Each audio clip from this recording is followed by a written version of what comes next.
It was one of the most important chance encounters in the history of modern music. In October 1961, at Dartford railway station in Kent, England, two young men crossed paths for the first time in 7 years.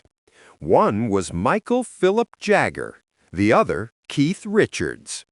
They were both 18 and had once shared a classroom at Wentworth Primary School, but life had taken them in very different directions. Jagger was now a student at the London School of Economics, sharp, ambitious, and aiming for a professional career. Richards, expelled from Dartford Technical High, was attending Sidcup Art College, living and breathing guitar. Different paths, different worlds, but fate had other plans. On that autumn morning, Jagger stood on the platform carrying 2 records, Chuck Berry's Rockin' at the Hops and the best of Muddy Waters. Richards noticed them immediately. Those imported American LPs were rare in Britain, expensive, hard to find, and sacred treasures for any true rhythm and blues fan. That was all it took, a spark. A conversation about music that reconnected 2 childhood friends and set in motion one of the longest-running creative partnerships in rock history.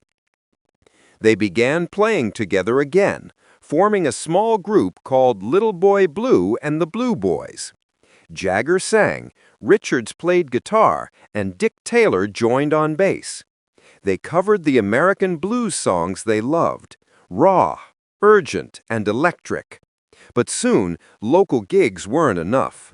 They met Brian Jones, a slide guitarist immersed in the London blues scene, who invited them to join his group alongside pianist Ian Stewart. By July 1962, they had a name, the Rollin Stones, borrowed straight from the Muddy Waters song.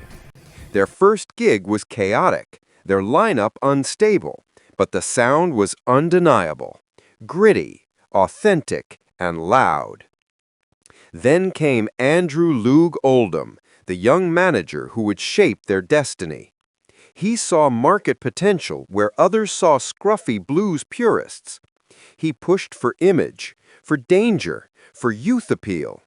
He trimmed a band from 6 members to 5, removing pianist Ian Stewart from the public image, though Stewart remained their road manager and secret backbone for decades.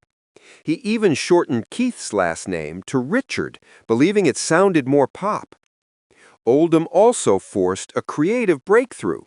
He locked Jagger and Richards in a kitchen and told them not to come out until they had written the song. The result was As Tears Go By, which became a hit for Marianne Faithfull and launched Jagger and Richards as songwriters in their own right.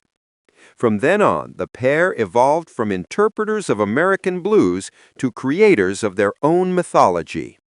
They wrote under the joint credit Jagger-Richards and later produced as the Glimmer Twins. The tension between them, Jagger's polish and ambition, Richards' raw instinct and rebellion, fueled their art. Their partnership was part collaboration, part rivalry, but always productive. That meeting on the Dartford platform was more than coincidence. It was the hinge on which modern rock and roll would turn. Without those 2 LPs, Chuck Berry and Muddy Waters, the British invasion might have sounded very different. From that spark came the Rolling Stones, and from the Stones came a blueprint for every rock band that followed. Charisma, defiance, and the relentless drive to turn rhythm and blues into something the whole world could feel.